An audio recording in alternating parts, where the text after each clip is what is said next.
here we are. I turned down here at the next block. Thanks, mister. I'll get off there.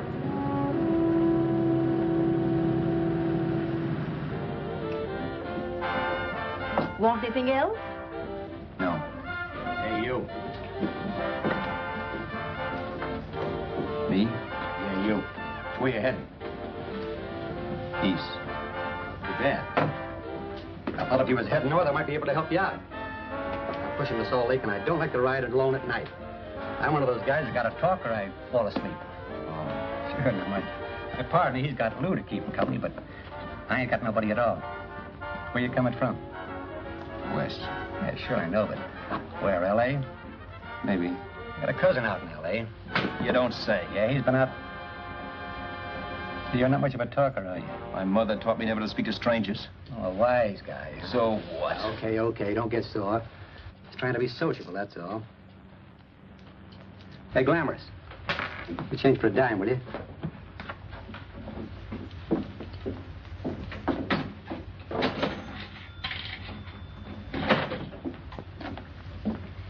Let's have something quieter this time, Joe. My head's splitting. Is that what's wrong with it?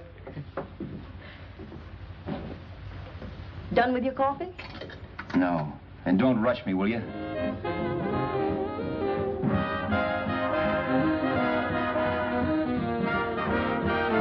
Hey, turn that off. Will you turn that thing off? What's eating you now? Yeah, what's eating you? That music, it stinks. Oh, you don't like it, huh? No, turn it off. Oh, wait a minute, pal. That was my nickel, see? This is a free country. And I play whatever I want to. Sure. And if you don't like it, you don't have to listen to it. And you can leave here anytime you want to. Okay, I'm sorry I asked. First good piece played tonight and you don't like it. Some people just ain't got any good taste.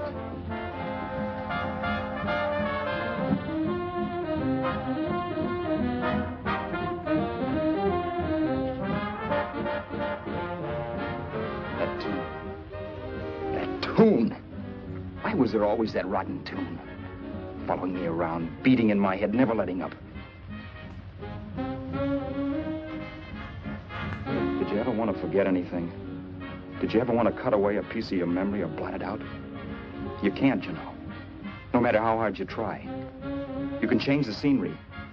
But sooner or later, you'll get a whiff of perfume where somebody will say a certain phrase or maybe hum something. Then you're licked again. I can't believe that you're in love with me. I used to love that song once. So did the customers back in the old Break of Dawn club in New York. I can't remember a night when I didn't get at least 3 requests for it. Sue, she was always selling it too. Those were the days.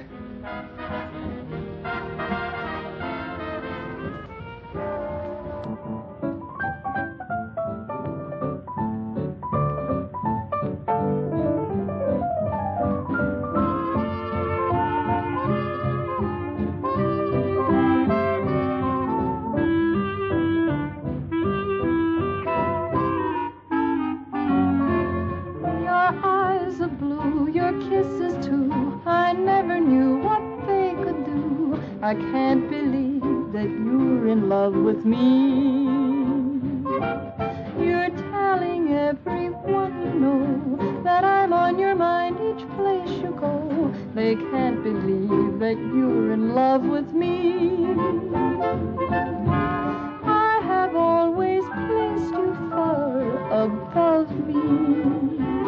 I just can't imagine that you love me.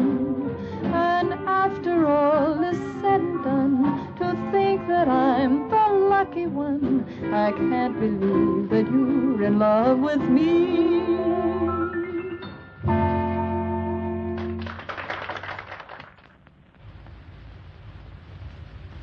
It wasn't much of a club, really. You know the kind. A joint where you could have a sandwich and a few drinks and run interference for your girl on the dance floor. I pounded the piano in there every night from 8 until the place closed up, which usually meant 4 in the morning. A good job as jobs went in those days. Then, too, there was Sue, who made working there a little like working in heaven. But how we felt about each other, well, there was nothing very unusual in that. I was an ordinary healthy guy, and she was an ordinary healthy girl. And when you add those two together, you get an ordinary healthy romance, which is the old story. Sure. But somehow, the most wonderful thing in the world.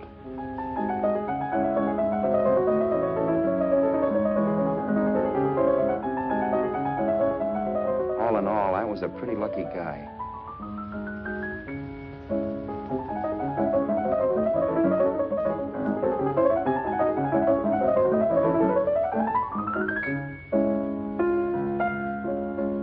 Mr. Paderewski, I presume. It's beautiful. You're going to make Carnegie Hall yet, Al? Yeah, as a janitor. I'll make my debut in the basement. I don't blame you for being bitter, darling, but you mustn't give up hope. Why, someday... Yeah, someday. If I don't get arthritis first. In the meantime, let's blow this trap.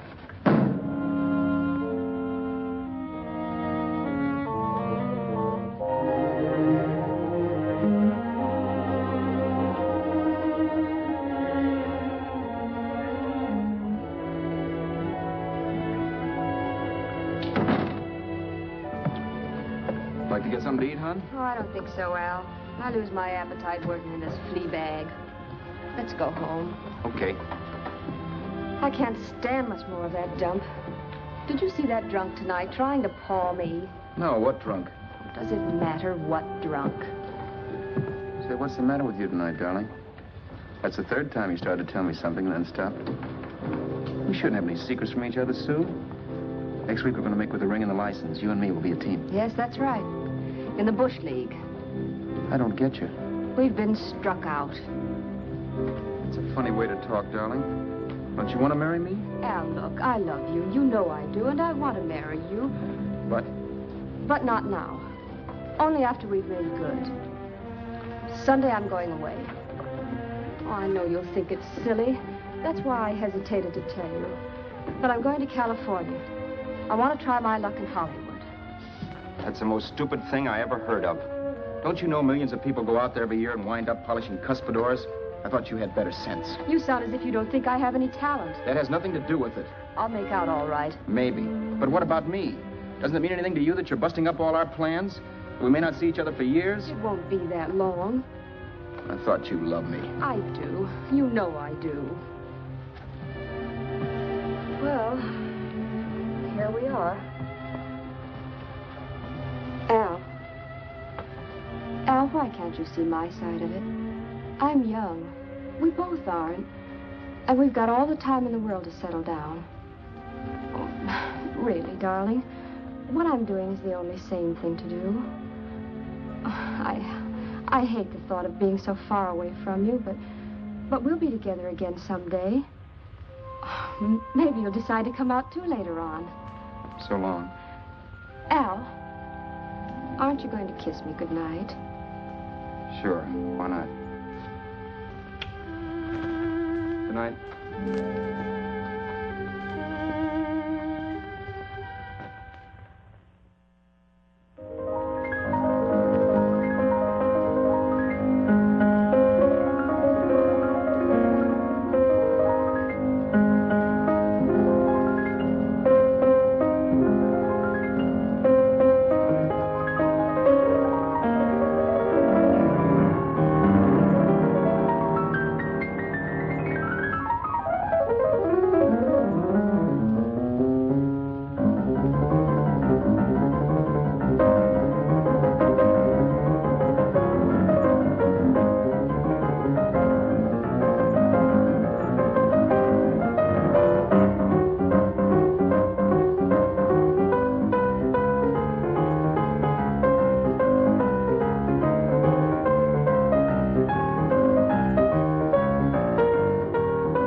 Roberts. You hit the jackpot this time. $10. Thanks.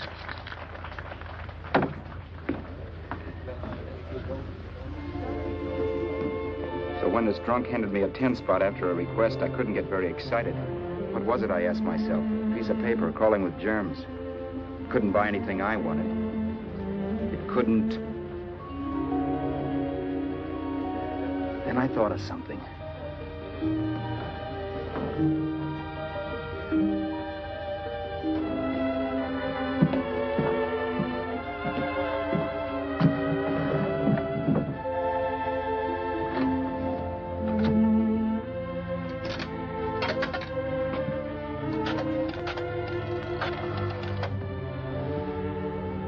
Long distance. I'd like to put a call through to Los Angeles. Miss Harvey. Sue Harvey, Harvey. The number is Crestview 65723.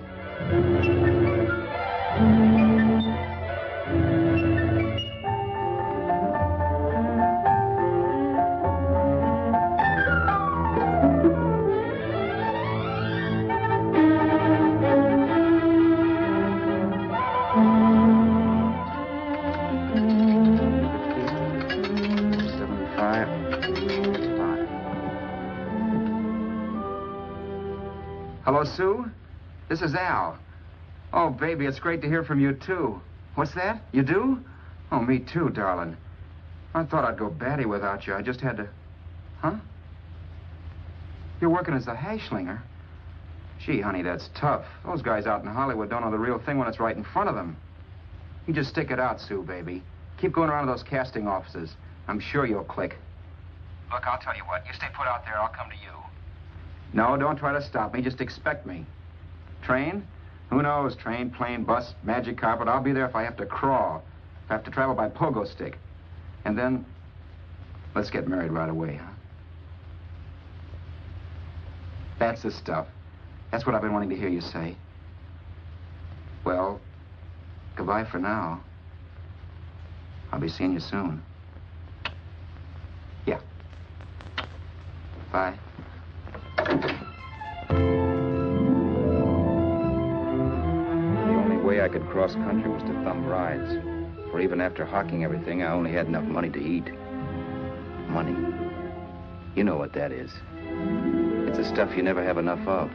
Little green things with George Washington's picture that men slave for, commit crimes for, die for. It's the stuff that has caused more trouble in the world than anything else we ever invented. Simply because there's too little of it. At least I had too little of it. So it was me for the thumb.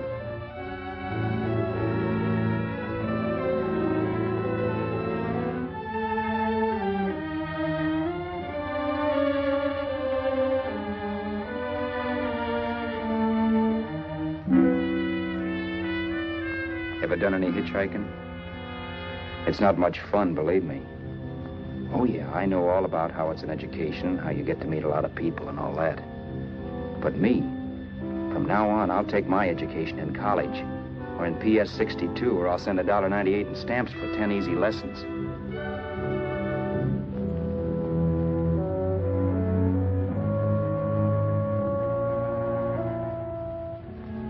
Thumbing rides may save you bus fare, but it's dangerous. You never know what's in store for you. You hear the squeal of brakes. If only I had known what I was getting into that day in Arizona. Here, throw that in the back seat. Okay, let's go. Make sure that door's closed.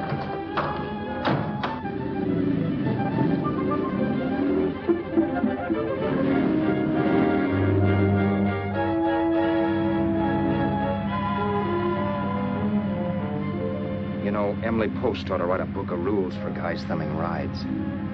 Because as it is now, you never know what's right and what's wrong. We rode along for a little while, neither one of us saying anything. I was glad of that. I never know what to say to strange people driving cars. Then, too, you can never tell if a guy wants to talk. A lot of rides have been cut short because of a big mouth. So I kept my mouth shut until he started opening up. Hand me that little box in the compartment, will you, pal? Hold the wheel, will you?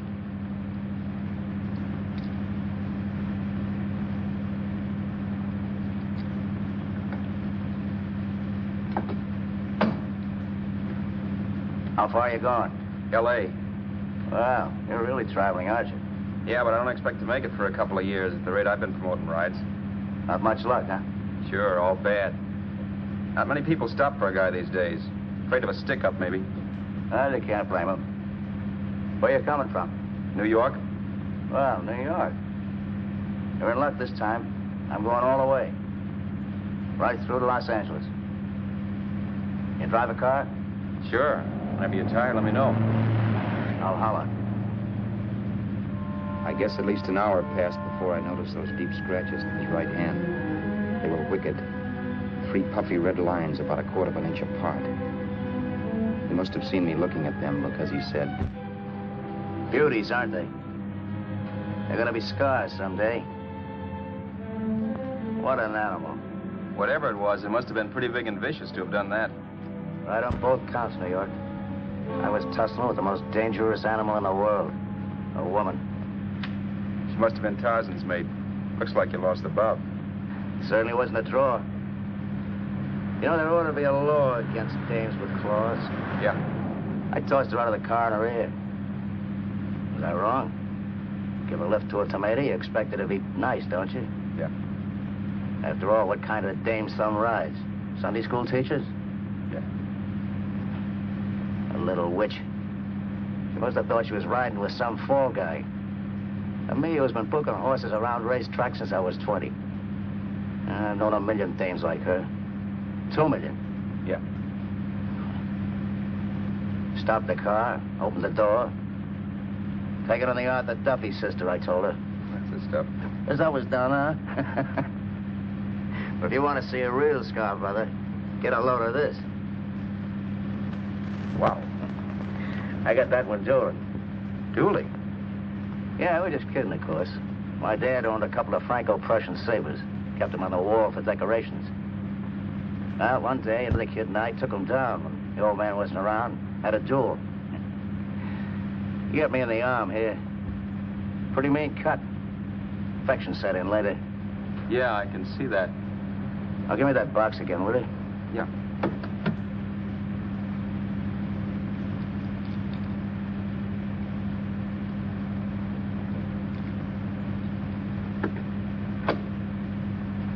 Pain made me lose my head, I guess. I began slashing. Before I knew it, I put the other kid's eye out. That was tough. Well, it was just an accident, of course. Do you know how kids are? I got scared and decided I was going to run away from home. Old man almost caught me when I was packing my duds. The bloody rag I had wrapped around my wrist hadn't caught his attention. You'd seen the bundle for sure. But I beat it when he was phoning for a doctor. That was 15, 16 years ago. I haven't been home since. Pull in there for a bite or something, huh? a bite or something. Brother, was I hungry. I hadn't had anything in my stomach for hours. Yet even with that gnawing in the pit of my belly, I didn't want to be in too big a rush to put on the feed bag. First, I had to make sure this guy knew the score. If I got him down on me, goodbye ticket to Hollywood. I'll wait out here for you, mister. Well, there's the money. Don't worry about paying for it. This time it's on me. Well, that's what... Haskell, think nothing of it. You make your first million, maybe you can do the same for me. Come on, New York. I gotta make the West Coast by Wednesday. There's a horse running at Santa Anita named Bicycle. You can sell to me if I'm on him. We'll make it all right. He did most of the talking during the half hour we were in the place. I ate. He rambled on about his old man, whom we hadn't heard from since he ran away as a kid. Now he happened to become a bookie. And then all about how he got rooked in Miami. One race, 38 grand. They cleaned out my book. How do you like that? That was tough luck. Yeah, and I'm supposed to be the smart guy. Well, you just wait. I'm going back to Florida next season with all kinds of jack. And you watch those stinkers run for cover. Want anything else? No, thanks. I've had plenty.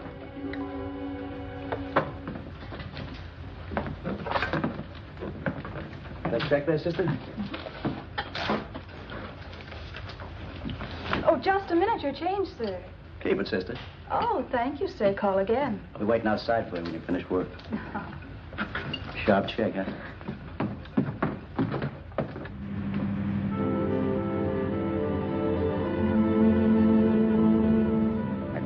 that night while Haskell slept like a log.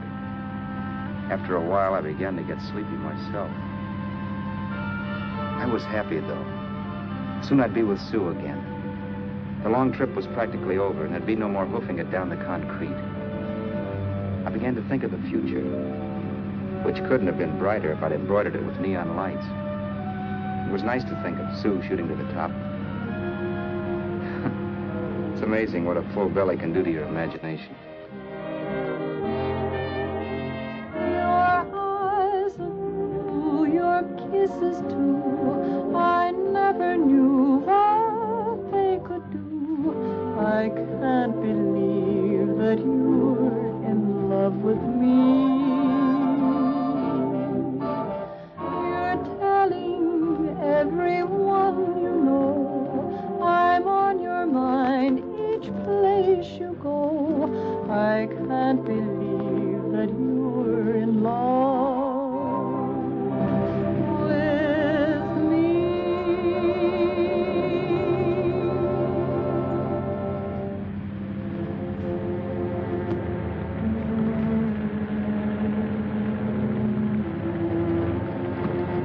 Mr. Haskell?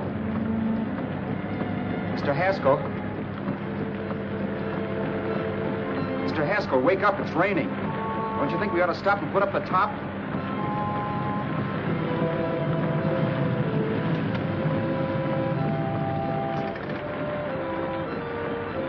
Mr. Haskell, I'm going to put up the top.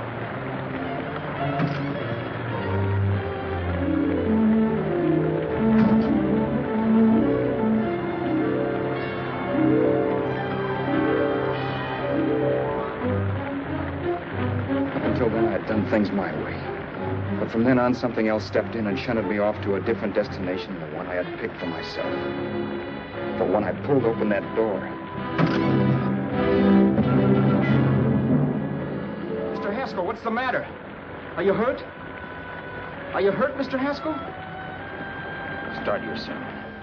I'll listen to it. But I know what you're going to hand me even before you open your mouths. You're going to tell me you don't believe my story of how Haskell died and give me that don't make me laugh expression on your smug faces. I saw at once he was dead, and I was in for it. Who would believe he fell out of the car? Why, if Haskell came too, which of course he couldn't, even he would swear I conked him over the head for his dough. Yes, I was in for it. Instinct told me to run, but then I realized it was hopeless. There were lots of people back down the road who could identify me. That gas station guy and the waitress. I would be in a worse spot then, trying to explain why I beat it. The next possibility was to sit tight and tell the truth when the cops came. But that would be crazy. They'd laugh at the truth. And I'd have my head in the noose. So what else was there to do but hide the body and get away in the car? I couldn't leave the car there with him in the gully. That would be like erecting a tombstone.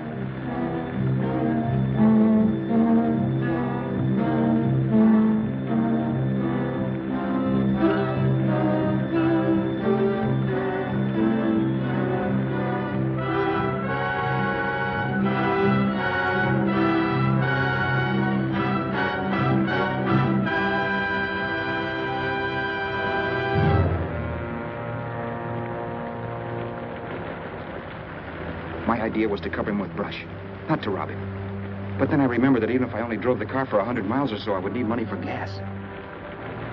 Besides, it was stupid of me to leave all that money on a dead man. Not only that, I'd have to take his driver's license in case I was stopped for something. I didn't like to think about it, but by that time I'd done just what the police would say I did, even if I didn't. My clothes. The owner of such an expensive car would never be wearing them.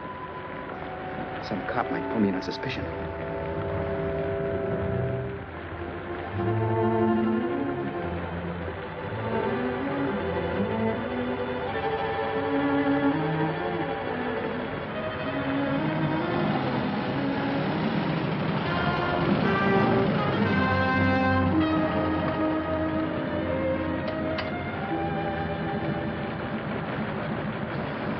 Hey, you, this your car? Don't you know better than to leave a car with the wheels halfway in the middle of the road? That's the way accidents happen.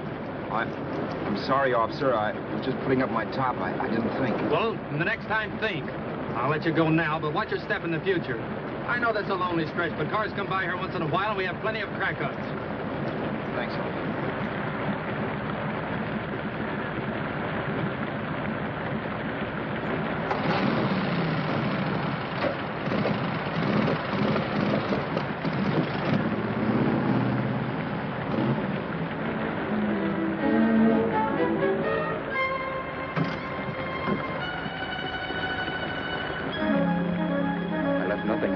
give me away as Roberts. If they found a dead man in the gully now, it would be me.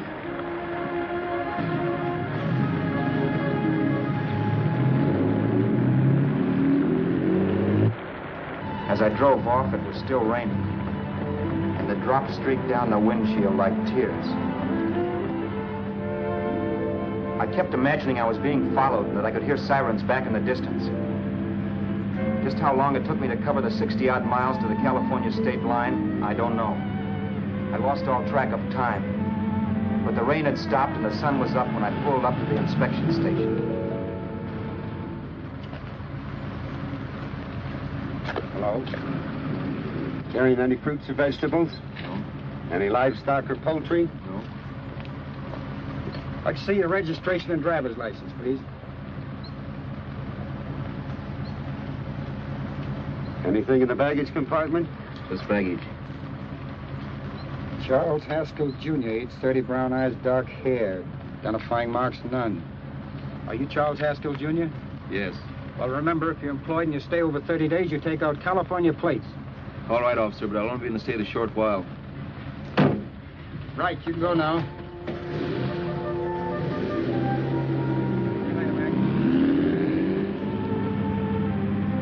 I couldn't drive any farther without some sleep. Cops or no cops, I knew I had to hit the hay and hit it hard. I was dead tired.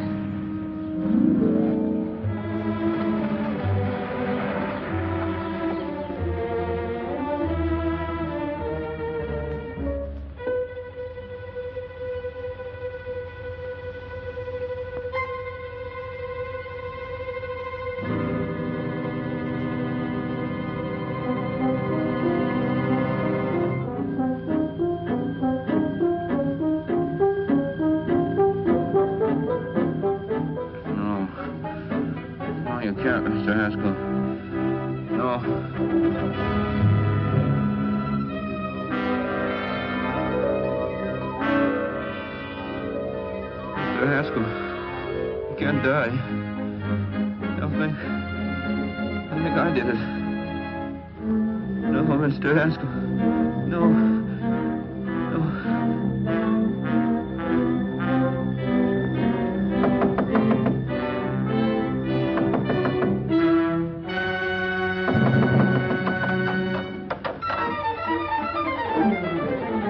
Who's there? It's the maid. Can I come in and clean? Later. In a half hour. All right, sir.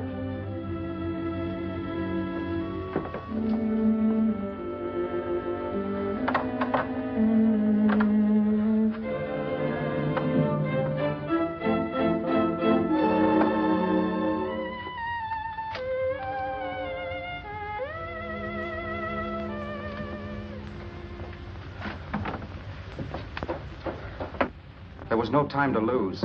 Every minute I had to be Charles Haskell was dangerous. And I'd have to be Charles Haskell until I got to some city where I could leave the car and be swallowed up.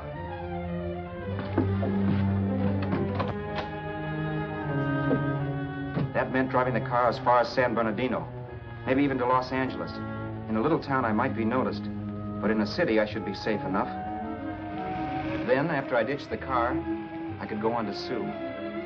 But those 5 minutes at the state line made me realize it might be a good idea to find out a little bit about Mr. Haskell. Then if anybody asked me questions, I could give the right answers.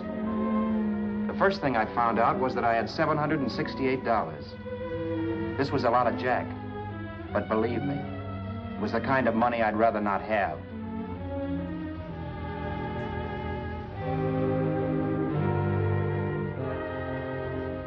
And then I found out from a letter Haskell was carting around in his bag that he wasn't the open-handed, easygoing big shot who went around buying dinners for strange hitchhikers. Before I got done reading it, I saw him more as a chiseler. It was written to his old man in California, the one he hadn't seen in so many years.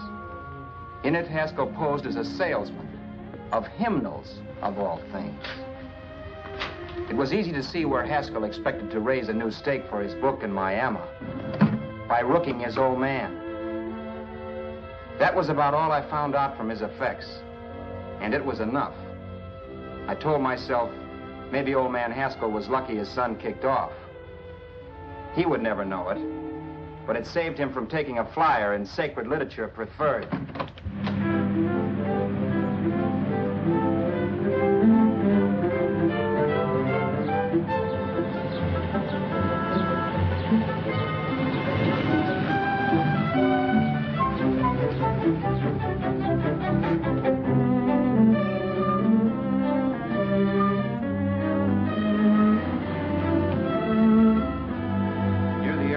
Desert Center, I pulled up for water.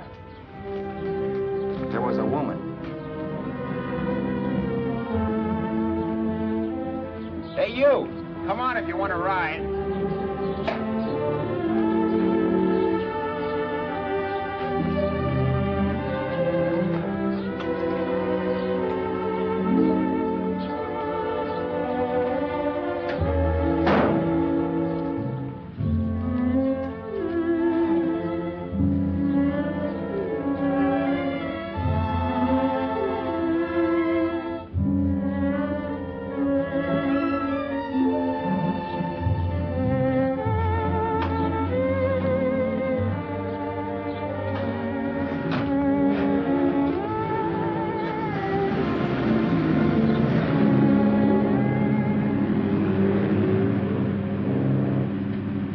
How far are you going? How far are you going? That took me by surprise, and I turned my head to look her over. She was facing straight ahead, so I couldn't see her eyes. But she was young, not more than 24. Man, she looked as if she'd just been thrown off the crummiest freight train in the world. Yet, in spite of this, I got the impression of beauty. Not the beauty of a movie actress, mind you, or the beauty you dream about when you're with your wife, but a natural beauty. A beauty that's almost homely because it's so real. Then suddenly she turned to face me. How far did you say you were going? Los Angeles? L.A.? L.A.'s good enough for me, mister. That's what I was afraid of. What'd you say? Oh, nothing, just thinking out loud. People get in trouble for doing that. What's your name? You can call me Vera if you like. You live in Los Angeles? No. Where are you coming from? Oh, back there. Needles? No. Oh, sure, Phoenix. You look just like a Phoenix girl. Are the girls in Phoenix that bad? The girl must have been pretty tired, because she fell asleep not 20 minutes after she stepped into the car. She lay sprawled out with her head resting against the far door, like Haskell. I didn't like that part of it much, but I didn't wake her up. It wasn't that this girl still worried me. I'd gotten over that funny feeling I had when she looked at me, which I put down as just my jangled nerves. With her eyes closed and the tenseness gone out of her, she seemed harmless enough. And instead of disliking her, I began to feel sorry for her. The poor kid probably had had a rough time of it. Who was she anyway? And why was she going to Los Angeles? And where'd she come from in the first place? The only thing I knew about her was her name. Not that it made any difference. A few hours more and we'd be in Hollywood. I'd forget where I parked the car and look up Sue. This nightmare of being a dead man would be over. Who this dame was, well, it was no business of mine. Where did you leave his body? Where did you leave the owner of this car? You're not fooling anyone. This buggy belongs to a guy named Haskell. That's not you, mister. You're out of your mind. That's my name, Charles Haskell. I can prove it. It's my driver's Save license. yourself the trouble, mister. Having Haskell's wallet only makes it worse. It just so happens I rode with Charlie Haskell all the way from Louisiana. He picked me up outside of Shreveport. You rode? You heard me. Then it all came back to me. All the talk about dueling and scars and scratches. There was no doubt about it.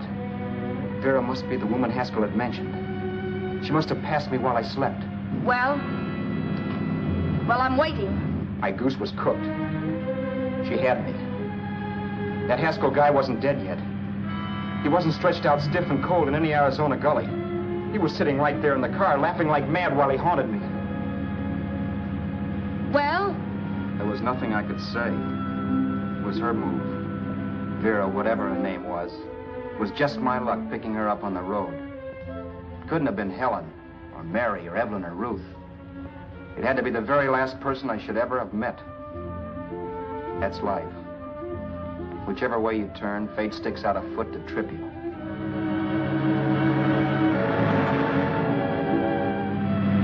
I told her everything, but she didn't believe my story. I should have saved my breath. That's the greatest cock and bull story I ever heard. So he fell out of his car. Say, who do you think you're talking to, a hick? Listen, mister, I've been around, and I know a wrong guy when I see one. What'd you do, kiss him with a wrench?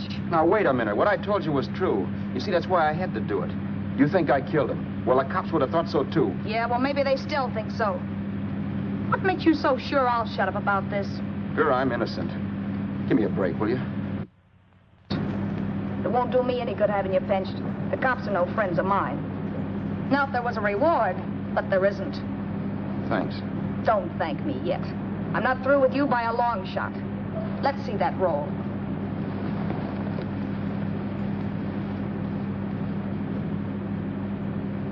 Is that all Haskell had? Isn't it enough? No, I thought he had more. Not that I know of. You can search me if you think I'm holding out on you. Well, maybe I will at that. He told me he was going to bet $3,000 on a horse named Paradisical on Wednesday at Santa Anita. He was stringing you along. He meant 300. Maybe. Sure, $3, 300. He was a piece of cheese, a big blowhard. Listen, mister, don't try and tell me anything about Charlie Haskell. Remember, I knew him better than you did. Okay, then you knew he was a four-flusher. That explains the $3,000 bet. I'm not so sure he didn't have that $3,000. Why should I believe you? You got all the earmarks of a cheap crook. Now, wait a Shut minute. Up. You're a cheap crook and you killed him. For 2 cents, I'd change my mind and turn you in. I don't like you. All right. Don't get sore. I'm not getting sore. But just remember who's boss around here. If you shut up and don't give me any arguments, you'll have nothing to worry about. But if you act wise, well, mister, you'll pop into jail so fast it'll give you the bends. I'm not arguing. Well, see that you don't. You know, as crooked as you look, I'd hate to see a fella as young as you wind up sniffing that perfume that Arizona hands out free to murderers. I'm not a murderer. Of course you're not. Haskell knocked his own head off. He fell, that's how it happened, just like I told you. Sure, and then he made you a present of his belongings. I explained why I had to do that. Doesn't make a difference one way or another. I'm not a mourner. I liked Haskell even less than I like you. Yeah, I saw what you did to him. What do you mean? Well, scratches on his wrist. Sure, I scratched him. I'll say you did. So your idea was to drive the car a little way, maybe into San Bernardino, and then leave it. You weren't going to sell it? Sell it? You think I'm crazy? Somebody else's car? See, all I want to do is leave it somewhere and forget I ever saw it. Not only don't you have any scruples, you don't have any brains. I don't get you. Maybe it's a good thing you met me. You'd have got yourself caught, sure. Why, you dope. Don't you know a deserted automobile always rates an investigation? Huh? Look, the cops find a car. Then they get curious. They wonder where the owner is. So, all right, they don't trace Haskell. They trace you. I never thought of that. The only safe way to get rid of the car is to sell it to a dealer. Get it registered under a new name. Say, stop at the next store. I want to get a bottle and do some shopping before we hit L.A. Okay. As soon as we find a place, I'll drop you off and pick you up later. Nothing doing. You're coming in, too. From now on, you and I are like the Siamese twins. Have it your way, but I don't get the point. The point is, I don't want you to get lost. I'm not going to beat it if that's what you're afraid of. I'll say you're not. Well, I'm going to see that you sell this car so you don't get caught. Thanks. Of course, your interest wouldn't be financial, would it? You would want a small percentage of the profits. Well, now that you insist, how can I refuse? 100% will do. Fine. I'm relieved. I thought for a moment you were going to take it all. I don't want to be a hog. A few hours later, we were in Hollywood. I was recognizing places Sue had written about. It struck me that far from being at the end of the trip, there was a greater distance between Sue and me than when I started out. Vera wasn't kidding with that Siamese twins crack. She rented a little apartment as Mrs. Charles Haskell. When I objected to this, she explained that it was on account of the car. A dealer might think something was funny if he called and found we were using different names.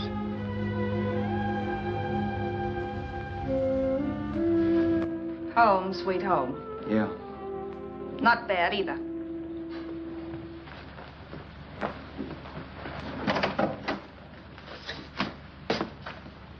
In case there's any doubt in your mind, I'll take the bedroom. Yeah. Sure is stuffy in here.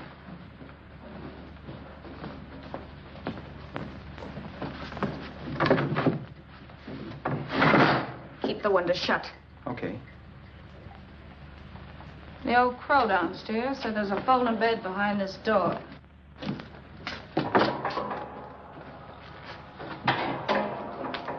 You know how to work it?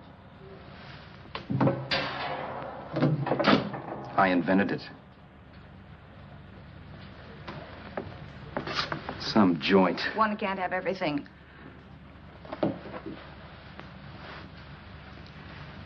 I'm first in the bathtub. I don't know why, but I figured you would be.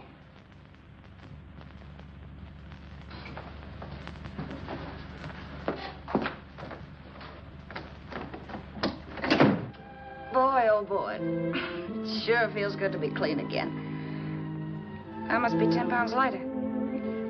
You must be. Well, hitching rides isn't exactly the way you keep your schoolgirl complexion. I wish that guy with the sax would give up. Gets on my nerves. Forget it. Have a drink. Aren't you afraid I might take you up on it? If I didn't want to give you a drink, I wouldn't have offered it. Why be a sorehead, Roberts? You got yourself into this thing. You should be grateful I'm not turning you in. Why, if I wasn't regular, you'd be in the pen this minute, being photographed, fingerprinted, and being pushed around by the cops. So cheer up. Get rid of that long puss. Or is your conscience bothering you?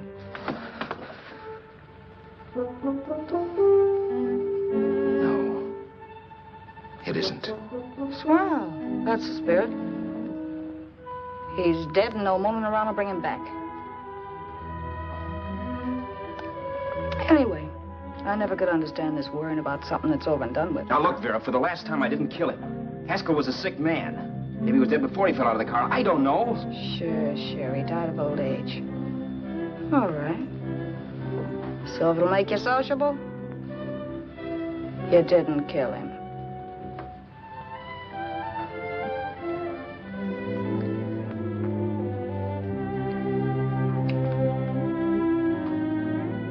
Thanks.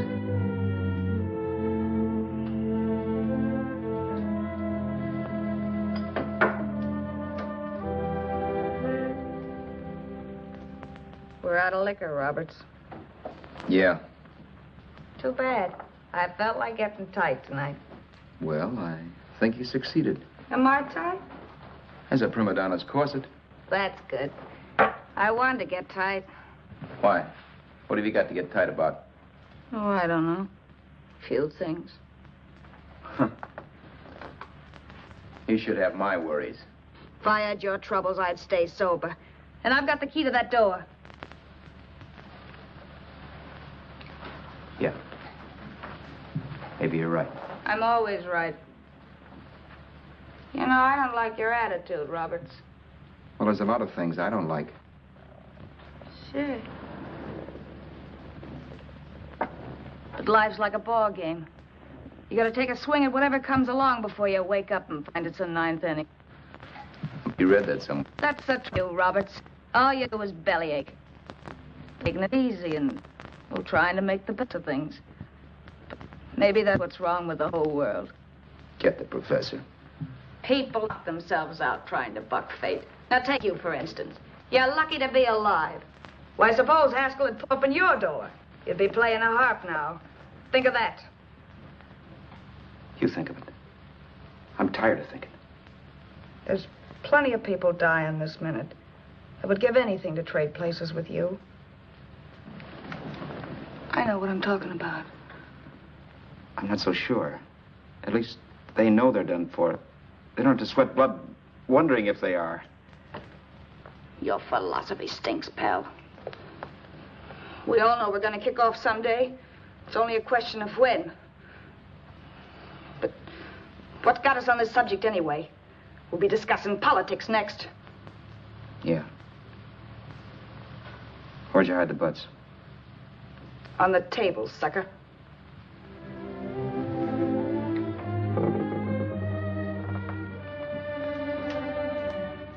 We bored each other with conversation for a couple of hours longer. Every 5 minutes, one of us was wishing we had another bottle or a radio or something to read. Then finally, we ran out of chatter. I know it's only 11 o'clock, but I want to get up early and make the rounds of the used car lots. No hurry about that. We got all the time in the world. Maybe you have, but if you think I want to stay cooped up in this place any longer than I have to, you're batty. It's not a bad place. Pay plenty for diggings like this in New York.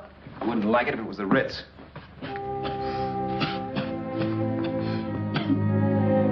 brought me liquor. You got a mean cough. Ought to do something about it. I'll be all right. That's what Camille said. Who? Nobody you know. Wasn't that the dame that died of consumption? Yeah. Wouldn't it be a break for you if I did kick off? You'd be free with all Haskell's dough and car. I don't want to see anybody die. Not even me. Especially not you. One person died of me. If you did, well, that's all I need. You don't like me, do you, Roberts? Like you? I love you. My favorite sport is being kept prisoner. After we sell the car, you can go to blazes for all I care. But not until then.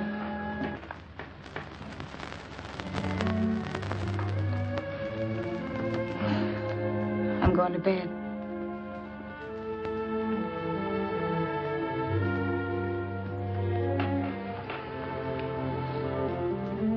Good night, Roberts.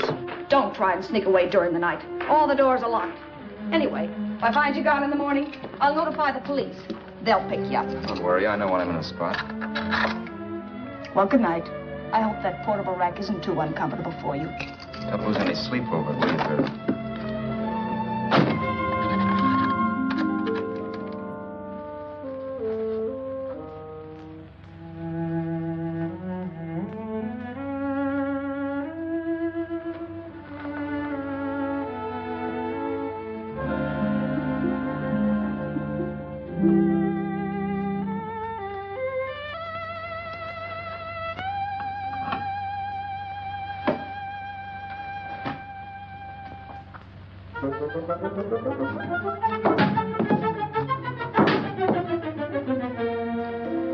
Crestview. 6, 5, 7, 2, 3. Hello? Hello? Hello? Hello?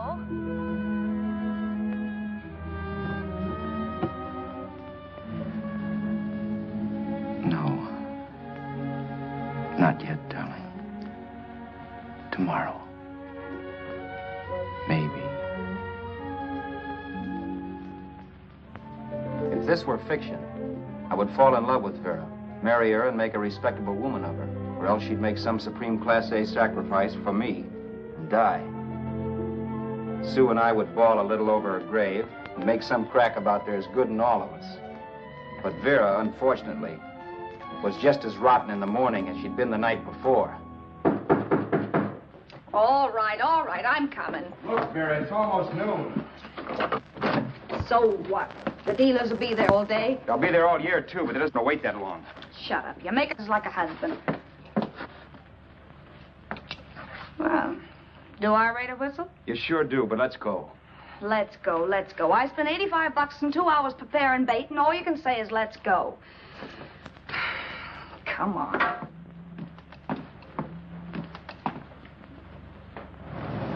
We passed a few used car lots last night down this way.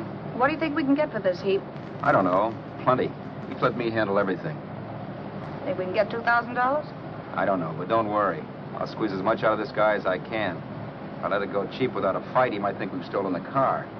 And listen, don't make any slips and call me Roberts. That'll cook us. I don't need you to tell me that.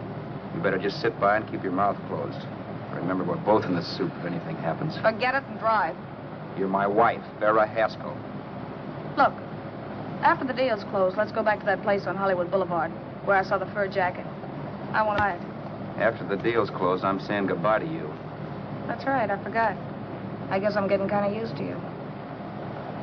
Well, that's a habit you could start breaking. Let's try this place in the middle of the block.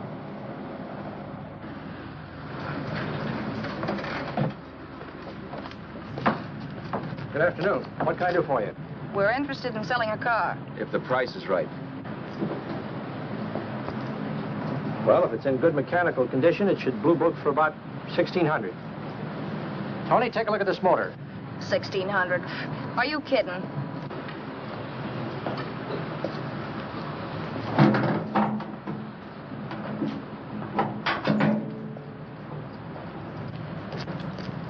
Well, maybe 1850. Before I let it go for 1850, I'll wreck it and collect the insurance first.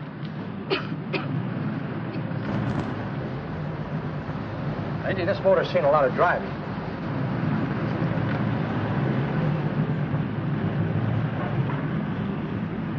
While the mechanic inspected the car, we haggled. At last, when we were all worn out, we hit a compromise. His price. Okay, it's a deal. All right, come in. We'll sign the papers. I have the ownership papers right here with me. Look, Vera, in the meantime, will you clean the dash compartment? There may be some stuff in it. All right, darling.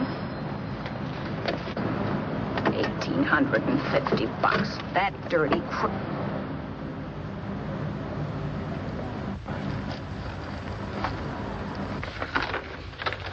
In New York, huh? Yeah. But you bought the car in Miami? Yeah. Well, now let's see about the insurance. We can either have it transferred or canceled. What kind of insurance do you have, Mr. Haskell? Well, aren't all the papers there? I don't see any. Surely you know what type of insurance you carry in the car. The name of the company? Yeah, but, Well, if you'll just tell me the name of the company, I'd be very glad to take care of all the details. well, Did you sign the papers yet? not yet. Well, don't. We're not selling the car. Oh, wait a minute, Mrs. Haskell. Come on, darling. What's the matter? You changed your mind?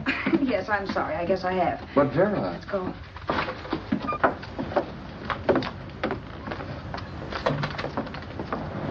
You got me out of a tight spot, Vera. But I still don't understand all this. You will in a minute. I almost threw away a gold mine. 1850 isn't to be sneezed at. The car doesn't book for as much as I thought. We're not selling the car. You want to keep it. Now, wait a minute, Vera. You said yourself I wouldn't be safe until the car was in someone else's name. I'd like to be free of this mess when I go. That's just it, Roberts. You're not going. There's a drive-in at the next corner. Pull in there and we'll get a bite to eat. And I'll explain. What is this, another one of your brilliant ideas?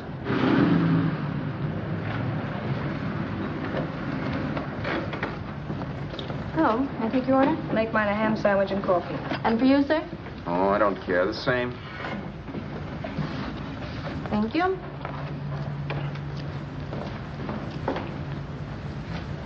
Get this, Vera. I've been pretty patient so far. I've done everything you asked me to do, but no more. Shut up. You've taken Haskell's money. You can have the dough we get from selling the car, but you're not going to keep me a prisoner. It's a good thing I bought the paper. Take a look at that. Vera, I'm in no mood. Read that.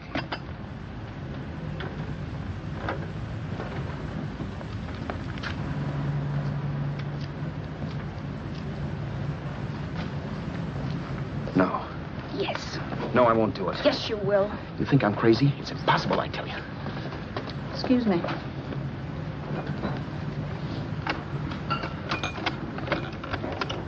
Blow the horn when you're through.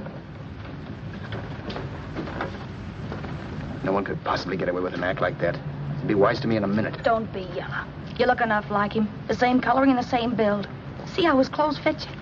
No kidding, you almost had me fooled for a while. Oh, grow up, Vera. Don't you think a father knows his own son? And there must be other relatives. The father won't have to know you. We'll wait till he gives up the ghost. He's an old geezer and he won't pull through. And as far as other relatives are concerned, they haven't seen you in 15 or 20 years. Eat. I'm not hungry. And I won't do it. It's not as tough as it sounds. Remember, you've got all kinds of identification. His car, letters, license. I could never get away with it. It's the stupidest thing I've ever heard. The old boy has scads of dough. Look in the paper there. Personal fortune assessed at over $15 million. He'll leave plenty, I tell you. Maybe he cut off his son. How do we know? It's out, Vera. I won't have anything to do with it. I think you will. Look, Vera, I'll do anything within reason. But not that. So forget it. Find yourself another stooge. You sap. You'll be fixed for the rest of your life as Charlie Haskell. You can take your inheritance and go away. No more worrying about the rent, no sweating, scheming, wondering where your next meal's coming from. Think about that, Roberts. Vera, please, you're talking too loud. On this, I'm splitting 50-50 with you. Sure, why not? We're both alike, both born in the same gutter. Now, take it easy, Vera. There's people around here. You don't know what you're talking about. We'll wait till we read that old man Haskell's dead. Then you show up. Like you read in New York that he was sick. No. Suppose he doesn't die. He will. I know he will. Something tells me. But as much as I insisted I would have no part of her scheme, Vera was taking it for granted I would. Neither of us had our mind on the cards as we played that night. I knew we were just trying to kill time between newspaper editions. This was a death watch for Vera. Maybe it was for me, too. Don't you realize if I'm caught, they'll want to know where I got the car and stuff, and they'll have me on a murder charge. If you're smart, you won't get caught. I knock for 7. And if I'm caught, don't you realize you'll be out, too? 18 points. That gives me 30. How will I be out? You'll be out $1,850 we would have gotten on the car. Really, Vera, you'd be an awful chump if you threw away all that dough on a dizzy long shot. Let me sell the bus tomorrow. With the money it'll bring and what you've already got, a clever kid like you can run it up in no time. Then we'd both be in the clear. I'll be in the clear anyway. Maybe. But if I got caught, I'd get good and sore at you, you know. You mean you'd squeal? Well, no, not squeal exactly. Never mind what you meant. Even if you did tell the cops I was in on it with you, what could they do to me? They might give me the same medicine they gave you. Yeah. A rope. But I'm on my way now. All I'll be doing will be rushing it. All right. But think of the $1,850 you'd lose. You'd kick yourself along the block if it let get away from you. I'll take the chance. Want another drink? You're being a goon. That's the way people wind up behind the 8 ball. Once they get a few dollars, they become greedy and want more. My. Caesar. Who? You know that Roman general? He got his for being greedy. He wasn't satisfied, so the final wind-up was he took the count. A couple of days ago, you didn't have a dime. Why, you were so broke you couldn't pay cash for a postage stamp. Now you've got almost $700 with $1,850 in the offing. Take my advice. Don't try for more. I'm tired of this game. Let's have some blackjack. Play solitaire. Okay, I will if that's the way you feel about it. That's the way I feel about it. Getting sore and throwing things won't help much, Roberts. I'm really doing you a favor. I help you out of a jam by keeping my mouth shut. I show you how to make some soft money. And what thanks do I get? Thanks? Sure. Or would you rather call the cops and told them you killed the man and stole his money? I didn't kill anybody. Yes, you did. No, I didn't. You know I didn't. All right, then. Suppose I call the cops. If you're innocent, what do you got to be scared of? Okay. Call them, you mutt. Go ahead and call them, see if I care. At least they'll give me a square deal. You want me to call them? You heard me. But I'm warning you. If I'm pinched, I'll swear you were in on it. I'll say that you helped me.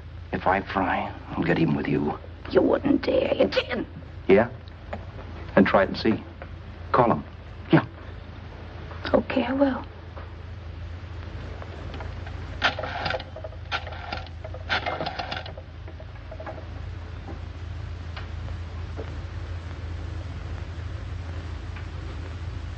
Information? I want the number of the Hollywood police station. Okay, I got it. Thanks. Wait a minute, Vera. You wouldn't do that. Well, wouldn't do that, and I'll show you if I would. Take it easy now. Let's talk this over.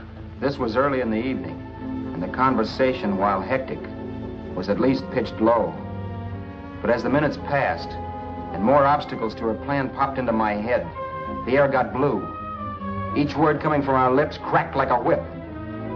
I reminded her that as Charles Haskell, I didn't even know my mother's name, where I'd gone to school, the name of my best friend, whether I had an Aunt Emma or not, my religion, and if I'd ever owned a dog. I didn't even know what my middle initial stood for. I also pointed out that the real Haskell had a scar on his forearm. His people never saw that scar. He told me he ran away right after putting out the kid's eye. Yeah, but his father knew he was cut. It'd have to be some kind of a mark. So what? The old man's dead, or will be. I hope by tomorrow morning's papers. Anyway, you could cut yourself a little, couldn't you? Boy, for that kind of dough, I'd let you cut my leg off. You're drunk and you're crazy mad, Vera. Turn me in if you want to, but I won't get mixed up in this. Besides, how do we know Haskell was such a phony? Maybe it wasn't the man's son at all. Maybe he just dreamed it up. Well, dreaming or not, you won't be dreaming when the law taps you on the shoulder. There's a cute little gas chamber waiting for you, Roberts. And I hear extradition to Arizona's a cinch. Where's that phone? Vera! Leave me alone. Vera! Here. I want a phone. Call police. I hate you, yellow stinker. You leave me alone. I'll let you alone when you promise to leave the phone where it is. You're drunk. You don't know what you're doing. You're hurting me. Will you promise? All right.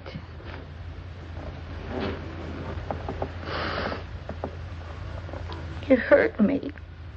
I'm sorry, but... And it's hot in here. Open up the window. It's not hot. Don't tell me. Now, do you do it or do I do it? You're no gentleman, see? Yeah. All right. I'll open up the window.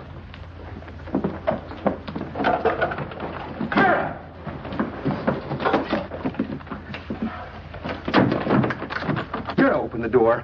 Please open the door. Vera, open the door. Don't use the phone. Listen to me. I don't like you, Roberts.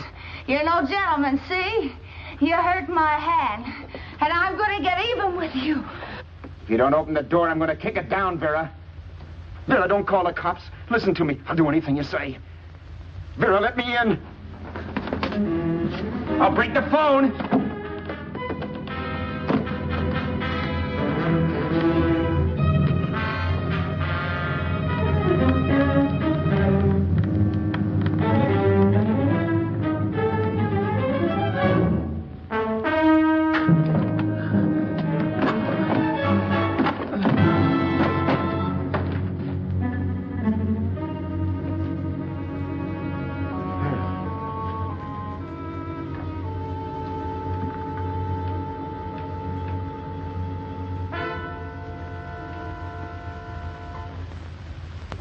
The world is full of skeptics.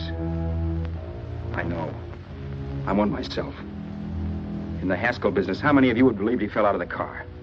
And now, after killing Vera without really meaning to do it, how many of you would believe it wasn't premeditated? In a jury room, every last man of you would go down shouting that she had me over a barrel and my only out was force.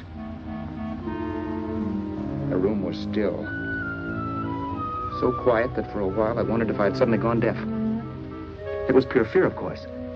And I was hysterical, but without making a sound. Vera was dead, and I was her murderer. Murderer. What an awful word that is. But I'd become one. I'd better not get caught. What evidence there was around the place had to be destroyed. And from the looks of things, there was plenty.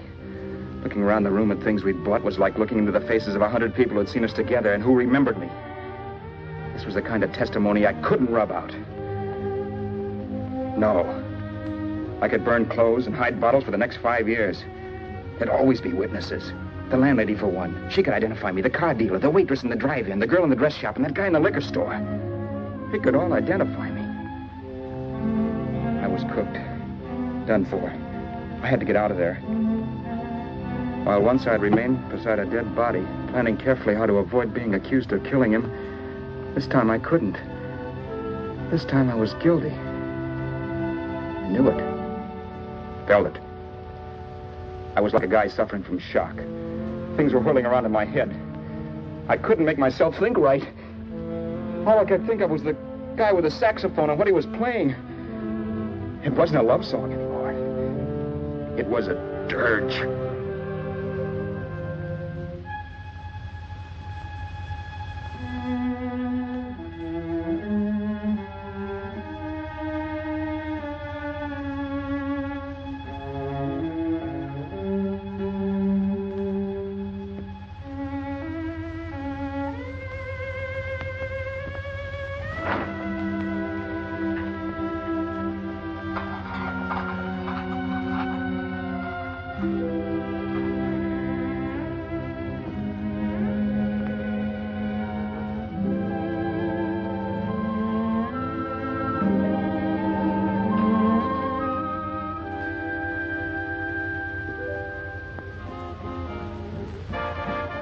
Problems weren't solved. I had to stay away from New York for all time because Al Roberts was listed as dead and had to stay dead. And I could never go back to Hollywood. Someone might recognize me as Haskell. Then, too, there was Sue. I could never go to her with a thing like this hanging over my head. All I could do was pray she'd be happy.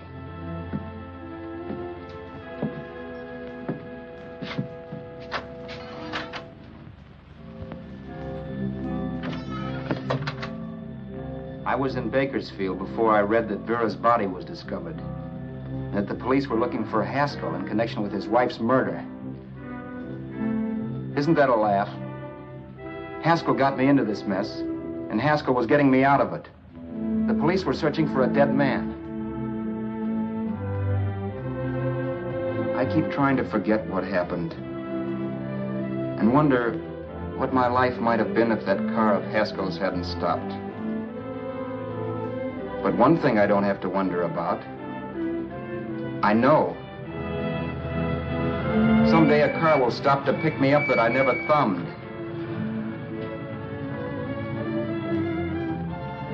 Yes.